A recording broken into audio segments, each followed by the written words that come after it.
나는 나의 결혼이 완벽하다고 생각했습니다.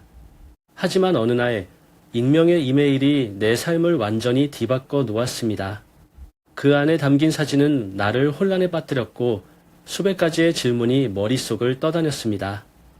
나는 이 충격적인 진실을 어떻게 받아들여야 할까요? 그리고 그녀를 다시 믿을 수 있을까요? 이야기를 끝까지 지켜봐 주세요. 안녕하세요. 제 이름은 지호입니다. 저는 35살로 서울에 살고 있는 평범한 직장인입니다. 서울은 항상 바쁜 도시로 화려한 네온 사인과 밤늦게까지 이어지는 사람들의 발걸음 소리로 가득합니다. 매일같이 반복되는 일상 속에서 저는 강남의 고층 빌딩 안에서 대부분의 시간을 보냅니다. 저는 결혼한 지 7년 된 아내 혜원이 있습니다. 그녀는 따뜻한 미소와 부드러운 목소리를 가진 사람으로 한때 제 삶에서 가장 큰 행운이라고 생각했던 사람입니다. 혜원은 이태원에 있는 인테리어 디자인 회사에서 일하며 고객들과 만나고 창의적인 프로젝트를 진행하는 일을 하고 있습니다. 우리에겐 5살 된 아들 민준이가 있는데 현재 집 근처 유치원에 다니고 있습니다. 우리 가족은 마포구에 위치한 아파트 12층에 살고 있습니다. 한강이 내려다 보이는 작은 아파트로 약 80평방미터의 공간이지만 저에게는 가족과 함께 쌓아온 소중한 추억으로 가득한 곳입니다. 매일 아침 민준이는 창문 앞에 서서 강 위를 떠다니는 화물선을 가리키며 묻곤 합니다. 아빠, 저 배는 어디로 가는 거야? 저와 혜원은 일과 가정 사이의 균형을 맞추기 위해 노력하고 있지만 바쁜 일상 때문에 서로에게 할애할 시간이 점점 줄어들고 있습니다. 함께 저녁을 먹는 시간마저도 때론 그저 조용히 밥을 먹는 소리와 접시 부딪히는 소리만 들릴 때가 많습니다. 우리가 한때 더 행복했던 순간들이 있었음을 알지만 바쁜 일상은 어느새 우리를 조금씩 멀어지게 만들고 있었습니다. 서울의 빠른 생활 리듬은 많은 기회를 주지만 동시에 큰 스트레스를 안겨줍니다. 매일 아침 지하철을 타고 출근하는 저는 항상 북적이는 사람들 속에 끼어 있습니다. 강남역에 내릴 때마다 회사 건물을 올려다보며 속으로 되뇌입니다. 또 하루가 시작되는구나. 제 일이 제가 열정을 가진 일은 아니지만 가족에게 경제적 안정을 주는 직업이기에 책임감으로 버티고 있습니다. 혜원은 저와 달리 자신의 일을 정말로 사랑합니다. 그녀는 새 프로젝트를 이야기할 때마다 눈을 반짝이며 이야기합니다. 그런데 최근 들어 그녀는 이 이야기를 잘하지 않게 되었고 얼굴에서 밝은 미소를 볼 기회도 줄어든 것 같습니다. 이것이 단순히 직장에서의 스트레스 때문인지 아니면 제가 모르는 다른 이유가 있는지 궁금해지기 시작했습니다. 우리의 일상은 겉으로는 평범해 보였지만 속으로는 메울 수 없는 빈틈들이 느껴졌습니다. 혜원이 고객과의 미팅 때문에 늦는다고 집에 들어오지 않을 때면 저는 거실에 혼자 앉아 시계 초침 소리를 들으며 시간이 더디게 가는 것을 느낍니다. 민주는 일찍 잠들고 저는 점점 모호한 불안감 속에서 결혼 생활을 곱씹곤 했습니다. 저는 본래 의심이 많은 사람은 아니었고 혜원을 믿어왔습니다. 하지만 마음 한구석에서 설명할 수 없는 불안감이 스멀스멀 올라오는 것을 부인할 수 없었습니다. 그렇게 반복되는 평온한 나날들이 이어지던 어느 봄날 아침, 제가 그 익명의 이메일을 받기 전까지는 말이죠. 그날 아침은 평소와 다름없어 보였습니다. 저는 회의 자료를 정리하며 출근 준비에 집중하고 있었습니다. 아침 햇살은 커튼 사이로 스며들었고 멀리서 들려오는 자동차 경적 소리는 익숙한 서울의 아침을 알리고 있었습니다. 컴퓨터 화면에는 한글 문서가 열려 있었고 자료를 꼼꼼히 검토하던 저는 갑자기 이메일 알림 소리에 시선을 돌렸습니다. 제목은 간단했습니다. 혜원이 뭔가 숨기고 있는 게 확실한가요? 처음에는 스팸 메일일 거라 생각하며 대수롭지 않게 여겼습니다. 하지만 제목에서 느껴지는 묘한 불안감에 저도 모르게 마우스를 클릭했습니다. 이메일은 짧고 강렬했습니다. 첨부된 사진에는 낯선 남성과 혜원이 강남의 어느 카페 앞에서 함께 있는 모습이 담겨 있었습니다. 그녀는 환하게 웃고 있었고 남자의 어깨에 가볍게 손을 얹고 있었습니다. 그 모습은 단순한 친구나 직장 동료와의 만남으로 보이기도 했지만 뭔가 더 깊은 의미가 숨겨져 있는 듯한 느낌이 들었습니다. 사진 아래 적힌 한 줄의 문구는 저를 오싹하게 만들었습니다. 이건 단지 시작일 뿐이다. 조심해, 지호. 순간적으로 심장이 두근거리며 손에 땀이 차기 시작했습니다. 사진 속의 남자는 전혀 본 적 없는 얼굴이었고 그의 차림새는 깔끔하고 세련되어 보였습니다. 강남이라는 위치, 고급스러운 카페, 그리고 두 사람의 친밀한 자세는 단순히 우연히 찍힌 사진이라고 넘기기 어려웠습니다. 저는 스크린을 멍하니 바라보며 어떻게 해야 할지 몰랐습니다. 설마 라는 생각과 함께 머릿속이 복잡해졌습니다. 혜원은 집에 늦게 들어올 때마다 늘 일 때문에 바빴다고 했습니다. 몇 번이나 저녁 약속을 취소하며 미안하다고 했던 그녀의 목소리가 떠올랐습니다. 하지만 이제는 그녀의 말이 사실인지 의심하지 않을 수 없었습니다. 이건 도대체 뭐지? 누가 보낸 거지? 왜 나에게 이런 사진을? 질문이 꼬리에 꼬리를 물고 이어졌습니다. 하지만 답을 찾을 수 없었습니다. 이메일 주소는 익명이었고 보낸 사람에 대한 정보는 전혀 없었습니다. 자료를 준비하던 손길은 멈췄고 컴퓨터 화면 앞에서 저는 한참 동안 움직이지 못했습니다. 머릿속에서는 여러 가지 가능성이 떠올랐습니다. 사진은 조작된 것일 수도 있었습니다. 아니면 혜원이 정말로 무언가를 숨기고 있는 걸지도 모릅니다. 아침에 평온했던 공기는 순식간에 긴장감으로 가득 찼습니다. 다가오는 회의는 더 이상 중요하지 않았습니다. 제 머릿속에는 단 하나의 생각만이 떠올랐습니다. 이 사진의 진실은 무엇일까? 그날 출근길, 저는 평소와 다르게 지하철 안에서 휴대폰을 계속 들여다보며 이메일과 사진을 반복적으로 확인했습니다. 사진 속 혜원의 웃음은 낯설게 느껴졌습니다. 그것은 저를 위한 웃음이 아니라는 사실이 더욱 불편하게 다가왔습니다. 강남역에 도착해 회사로 향하는 동안 저는 주변 사람들의 모습이 이상하게 느껴졌습니다. 평소에는 스쳐 지나가는 얼굴들일 뿐이었지만 그날은 마치 모두가 저를 알고 있다는 듯이 저를 바라보는 것 같았습니다. 회사에 도착한 뒤에도 일에 집중할 수 없었습니다. 동료들이 인사할 때마다 저는 겨우 미소를 지어 보이며 평정을 유지하려 애썼습니다. 하지만 머릿속은 여전히 그 사진과 메시지로 가득 차 있었습니다. 그날 저녁 집으로 돌아오는 길에 저는 결심했습니다. 이 일을 그냥 넘어갈 수는 없었습니다.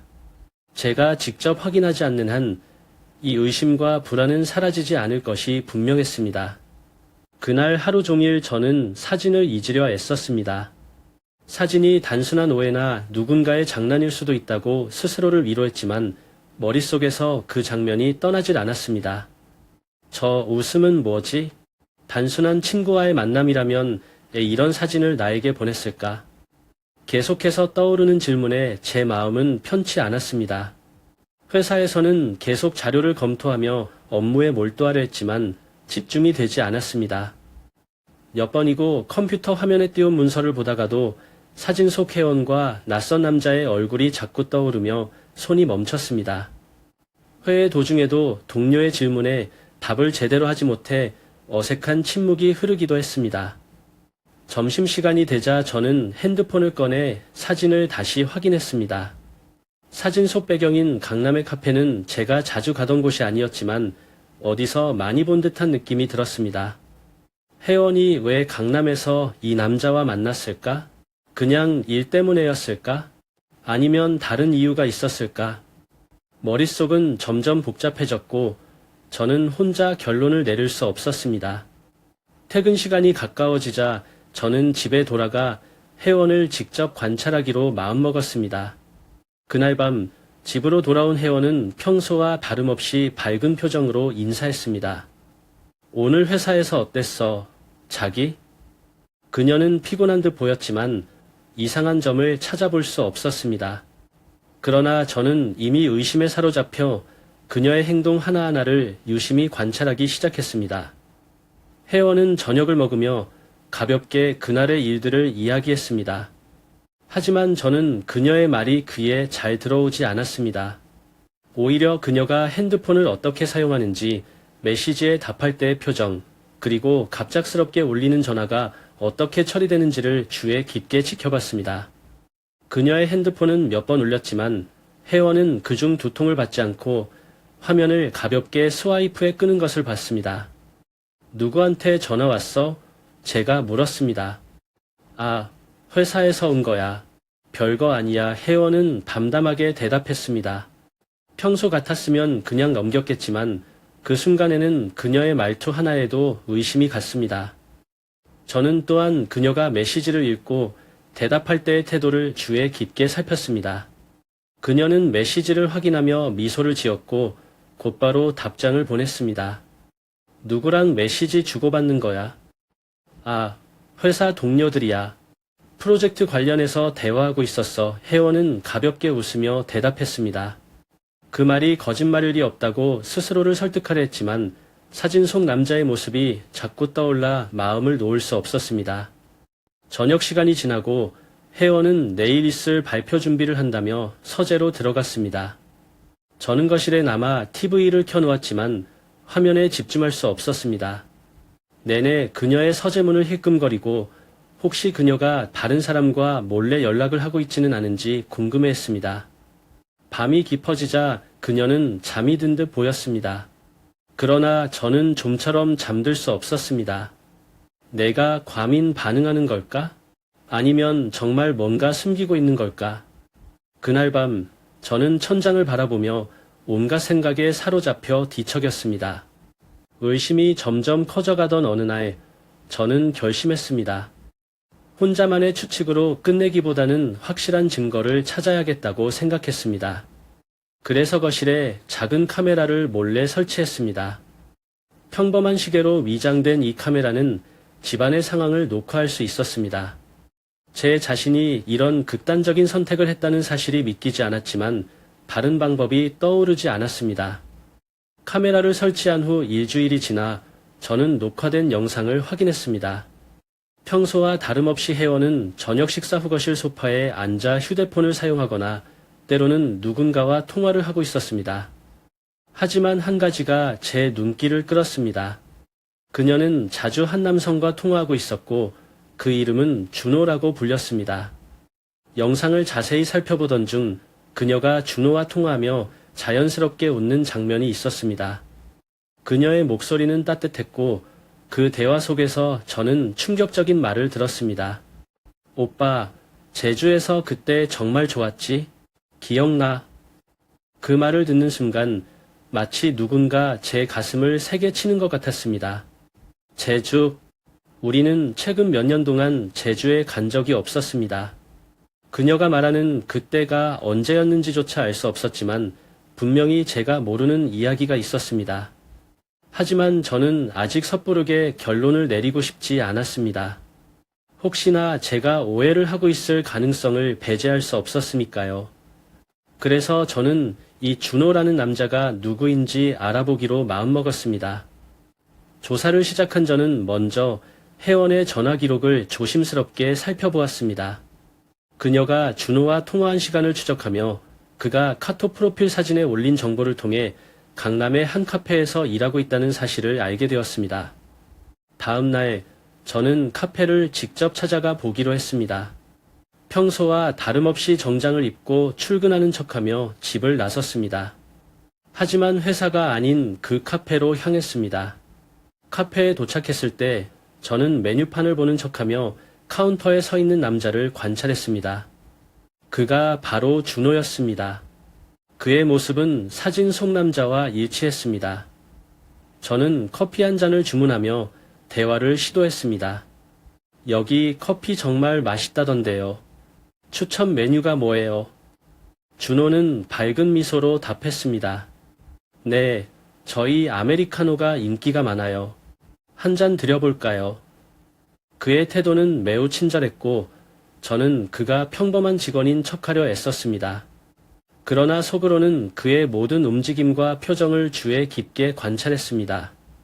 몇 번 더 카페를 방문한 끝에 저는 조금씩 준호와 이야기를 나누며 친분을 쌓아갔습니다. 그는 저를 단순한 단골 손님으로 여기는 것 같았습니다. 어느 날 저는 용기를 내어 그에게 직접적으로 물었습니다. 혹시 제주도에 가본 적 있으세요? 최근에 거기 다녀오셨나요? 그는 잠시 당황한 듯 했지만 곧 웃으며 대답했습니다. 네, 예전에 친구랑 한번 갔다 왔어요. 정말 멋진 곳이죠. 그의 말투는 자연스러웠지만 저는 그의 반응에서 어딘가 미묘한 긴장감을 느낄 수 있었습니다. 그 순간 그의 친구가 혜원일 가능성이 점점 더 강하게 느껴졌습니다. 하지만 아직 모든 퍼즐 조각이 맞춰진 것은 아니었습니다. 저는 더 많은 정보를 모으기로 했습니다.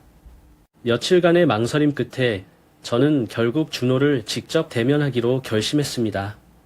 더 이상 간접적인 관찰만으로는 진실을 알 수 없다는 생각에 모든 용기를 끌어모아 그의 카페를 다시 찾았습니다. 이번에는 의도적으로 사람들의 시선이 적은 시간대를 골랐습니다.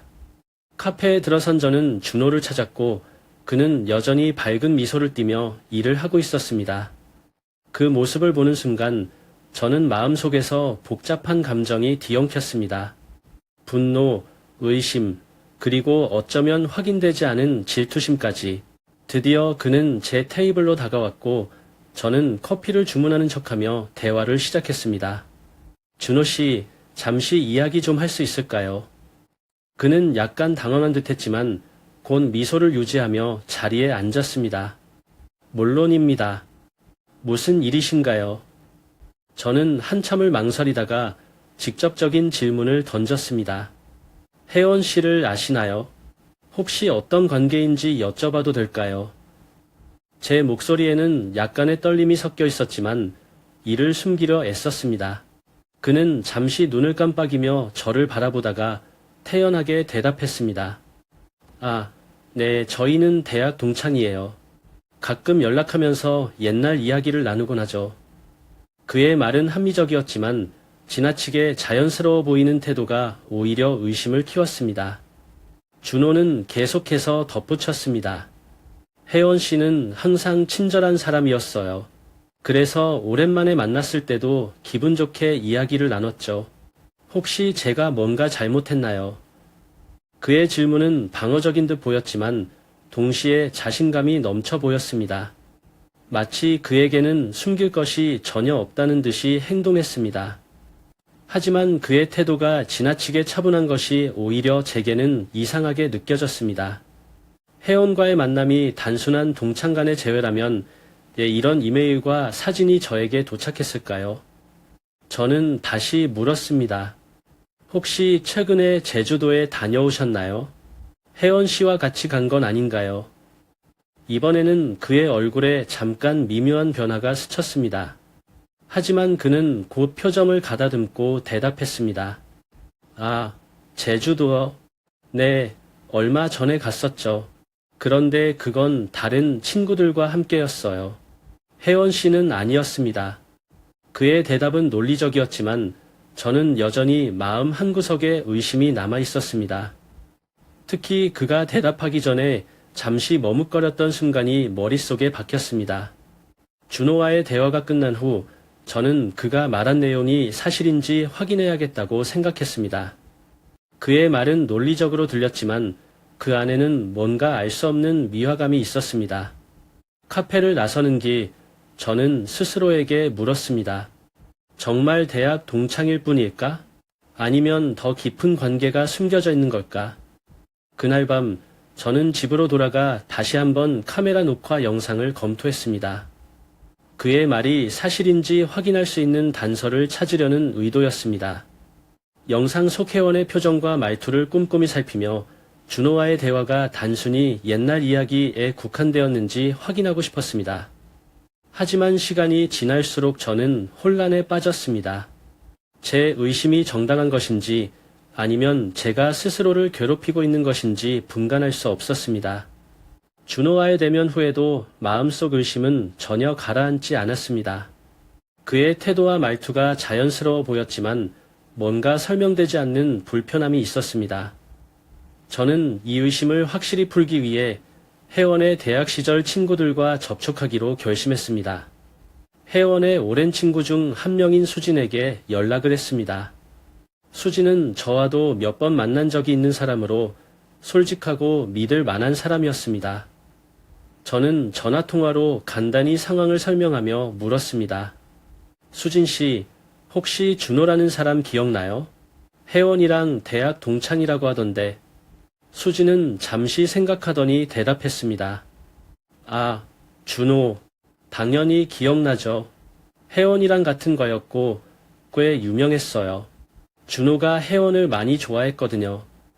그 말을 듣는 순간 저는 한동안 말을 잇지 못했습니다. 그런데 혜원이는 준호를 좋아한 적 없었어요. 늘 선을 긋고 거리를 뒀죠. 준호가 많이 따라다녔는데 혜원이 오히려 불편해했던 기억이 나요. 수진의 말은 충격적이었습니다. 저는 다시 물었습니다. 그럼 준호가 여전히 혜원을 좋아할 가능성이 있을까요? 글쎄요. 대학 졸업 후에는 둘이 거의 연락 안 했던 걸로 알고 있어요. 하지만 준호가 워낙 집착이 강한 사람이었으니까 왜 갑자기 물어보세요? 저는 이 질문에 답하지 못한 채 대화를 서둘러 끝냈습니다. 이제는 준호의 감정이 단순한 친구 관계를 넘어선 것이 분명해 보였습니다. 수진과의 대화 후 저는 준호에 대해 더 많은 것을 알아보기로 했습니다. 그는 단순히 혜원의 대학 시절 동창이 아니라 한때 그녀를 깊이 좋아했던 사람이었습니다. 그런데도 지금까지 계속 연락을 주고받으며 만남을 이어가고 있다는 사실이 불안감을 키웠습니다. 조사를 하던 중 준호가 최근 강남에 고급 아파트를 구매했다는 사실을 알게 되었습니다. 강남은 서울에서도 가장 비싼 부동산 시장으로 유명한 곳입니다. 그의 직업과 수입을 생각했을 때 이 아파트를 구매했다는 것은 이상한 일이었습니다. 저는 계속해서 의문을 품었습니다. 준호는 왜 갑자기 강남에 아파트를 샀을까? 혜원과의 만남과 무슨 관계가 있는 걸까? 이 모든 정보를 종합해보니 상황이 점점 더 이상해졌습니다. 준호의 감정이 여전히 혜원에게 남아있는 것은 분명해 보였습니다. 그리고 그가 강남의 아파트를 산 시점이 두 사람이 자주 연락을 주고받기 시작한 시기와 묘하게 겹친다는 점이 신경 쓰였습니다. 저는 이제 준호가 혜원과의 관계를 단순한 우정으로 끝내지 않으려는 의도가 있다고 확신하게 되었습니다. 하지만 그것이 단지 그의 일방적인 감정인지 아니면 혜원 역시 그 감정에 응답하고 있는지는 여전히 알 수 없었습니다. 그날 밤 저는 침대에 누워 천장을 바라보며 스스로에게 물었습니다. 내가 너무 과민 반응하는 걸까? 아니면 진짜 뭔가가 있는 걸까? 그날 저녁 혜원은 평소와 같은 차분한 목소리로 말했습니다. 오늘 회사에서 회의가 늦게 끝날 것 같아. 아마 저녁 늦게 들어갈 거야. 저는 그 말을 들으며 차분한 첫 고개를 끄덕였지만 마음속에는 이미 결심을 하고 있었습니다. 혜원의 말이 진실인지 아니면 또 다른 핑계인지 직접 확인해야겠다고 생각했습니다.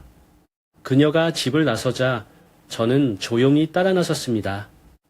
지하철을 타고 그녀가 내린 역에서 멀찍이 따라가며 그녀가 향하는 곳을 주의 깊게 살폈습니다.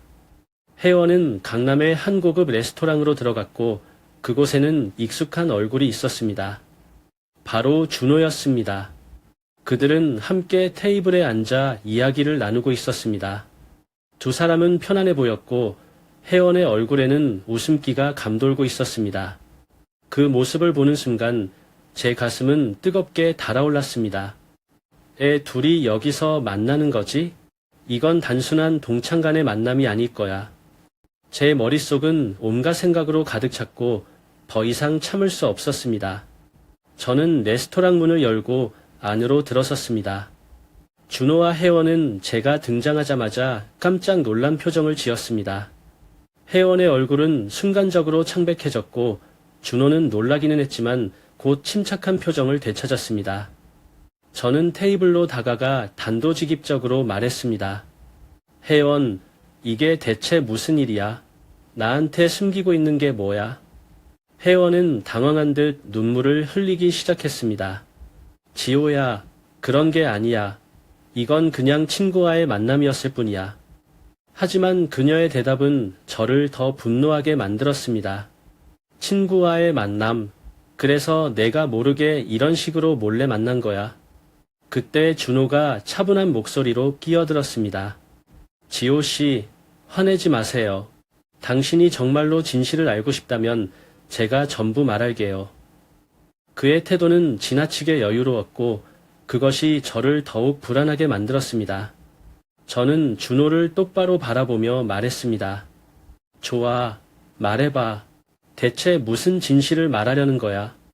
준호는 한숨을 내쉬며 말을 시작했습니다. 이 자리에서 모든 걸 말하는 건 당신과 혜원 씨 모두에게 좋지 않을 거예요. 하지만 당신이 원한다면 여기서든 아니면 따로 자리를 잡아서든 이야기할 준비가 되어 있어요. 그의 말투는 침착했고 마치 상황을 완전히 통제하고 있다는 느낌을 주었습니다. 혜원은 눈물을 흘리며 준호를 막으려 했습니다. 준호, 제발, 지금 이런 식으로 얘기하지 말아줘.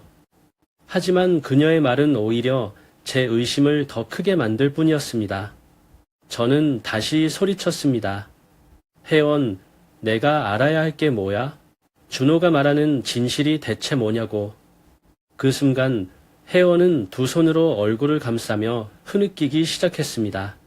저는 그녀를 보며 복잡한 감정에 휩싸였습니다.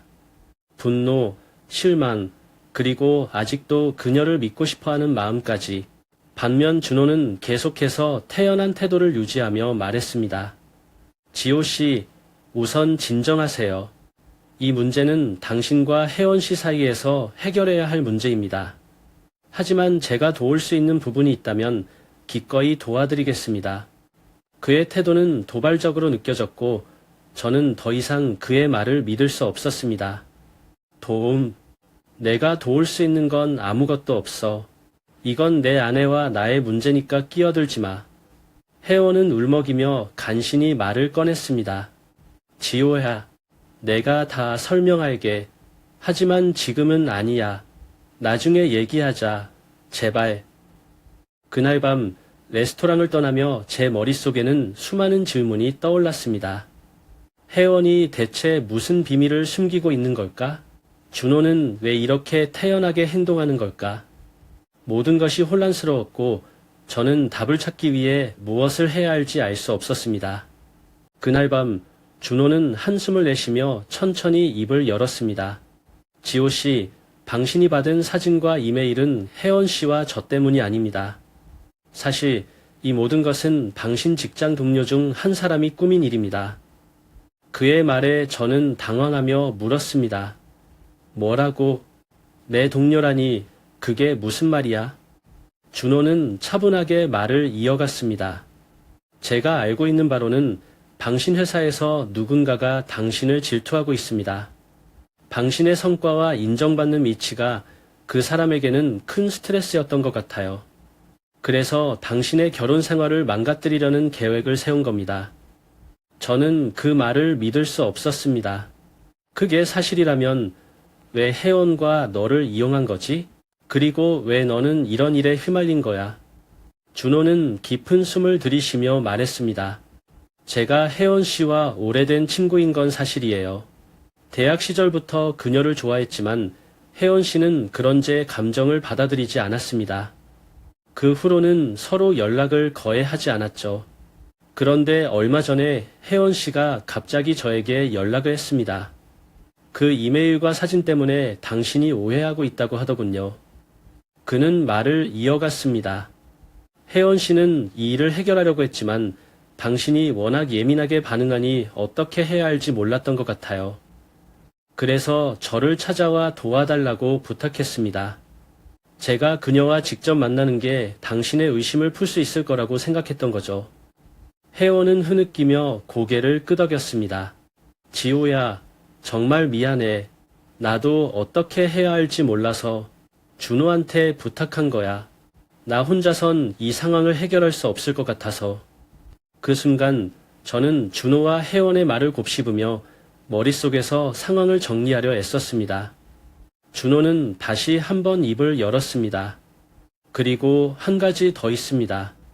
당신 회사의 동료가 누군지는 모르지만 그 사람이 당신을 망가뜨리려는 의도가 분명합니다. 그 사람이 사진을 조작했는지 아니면 혜원 씨를 우연히 찍은 건지는 모르겠지만 이건 철저히 계획된 일이에요. 그의 말은 점점 더 복잡한 상황을 설명해 주고 있었습니다. 저는 의문을 참지 못하고 다시 물었습니다. 하지만 그걸 너는 어떻게 알고 있는 거지? 너도 이 계획에 연관된 거 아니야? 준호는 고개를 저으며 말했습니다.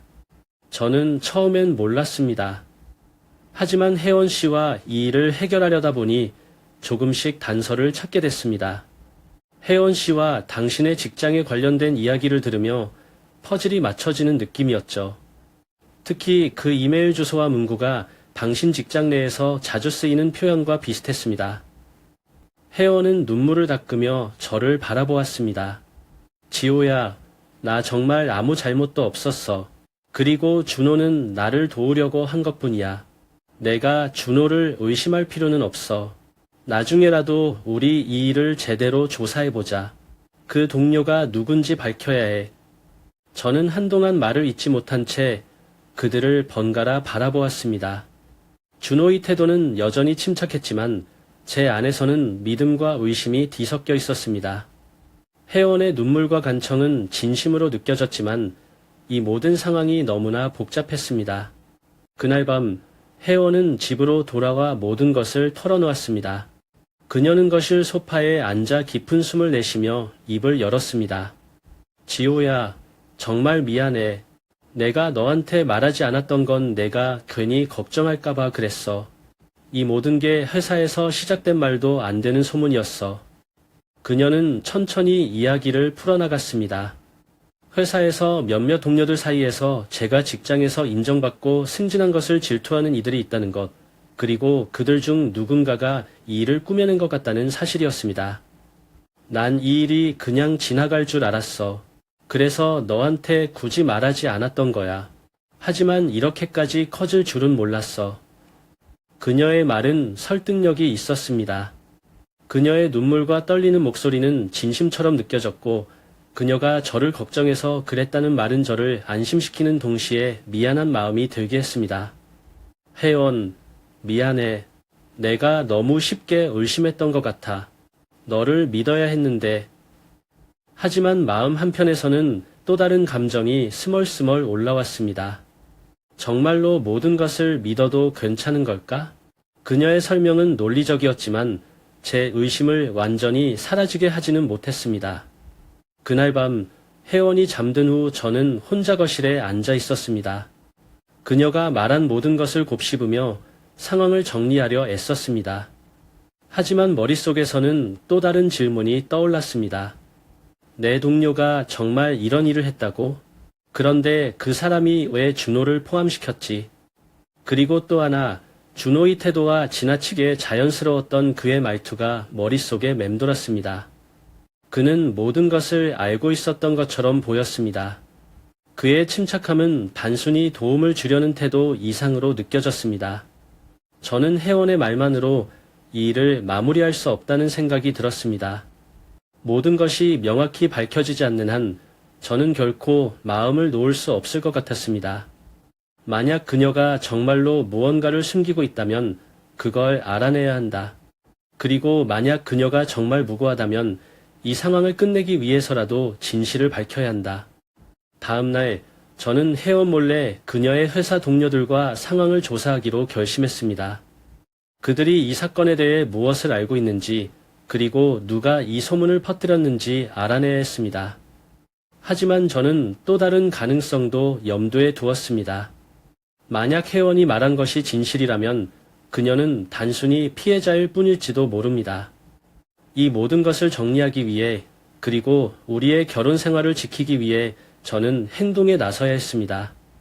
혜원에 대한 신뢰를 천천히 회복해가던 어느 날 예상치 못한 손님이 찾아왔습니다. 준호였습니다.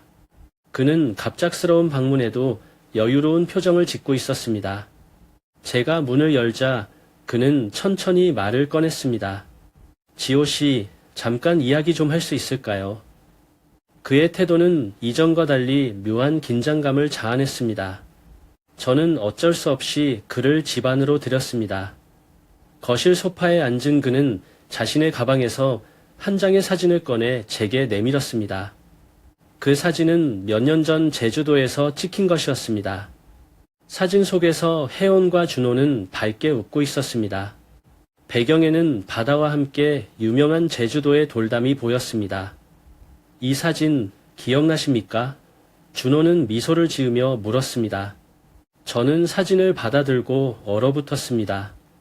혜원이 말했던 것처럼 단순한 친구 사이일 수도 있었지만 준호의 태도는 전혀 그런 식으로 보이지 않았습니다.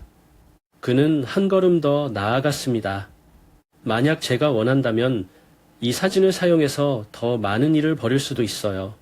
당신이 알지 못하는 이야기들이 아직 많이 남아 있습니다. 저는 그를 똑바로 바라보며 물었습니다. 대체 무슨 말을 하려는 거지? 이 사진으로 뭘 하겠다는 거야? 준호는 여전히 미소를 잃지 않았습니다. 아직 결정을 내리지는 않았습니다. 하지만 제가 혜원 씨와의 과거를 어떻게 이용할지는 저에게 달려있겠죠. 그냥 조용히 넘어갈 수도 있고 아니면 당신의 결혼 생활에 대해 사람들이 더 알게 할 수도 있습니다. 그의 말은 마치 협박처럼 들렸습니다. 저는 분노와 혼란 속에서 소리쳤습니다. 너 대체 뭘 원하는 거야? 혜원과 무슨 일이 있었는지 말해. 거짓말은 그만하고 진실을 말하라고. 그러나 준호는 침착하게 대답했습니다. 제가 원하는 건 단순합니다. 당신이 제게 적대감을 갖지 않고 모든 것을 잊고 지나가는 겁니다. 물론 그게 어렵다면 상황이 어떻게 흘러갈지는 아무도 모르는 일이겠죠. 그가 떠난 후 저는 사진을 손에 들고 한참을 멍하니 있었습니다. 혜원이 말했던 그저 친구일 뿐이라는 말이 다시 떠올랐지만 준호의 행동은 그것을 의심하게 만들었습니다. 혜원이 정말로 무고한 걸까? 아니면 준호가 그녀를 빌미로 나를 조종하려는 걸까? 저는 더 이상 혼자서만 고민할 수 없다고 느꼈습니다.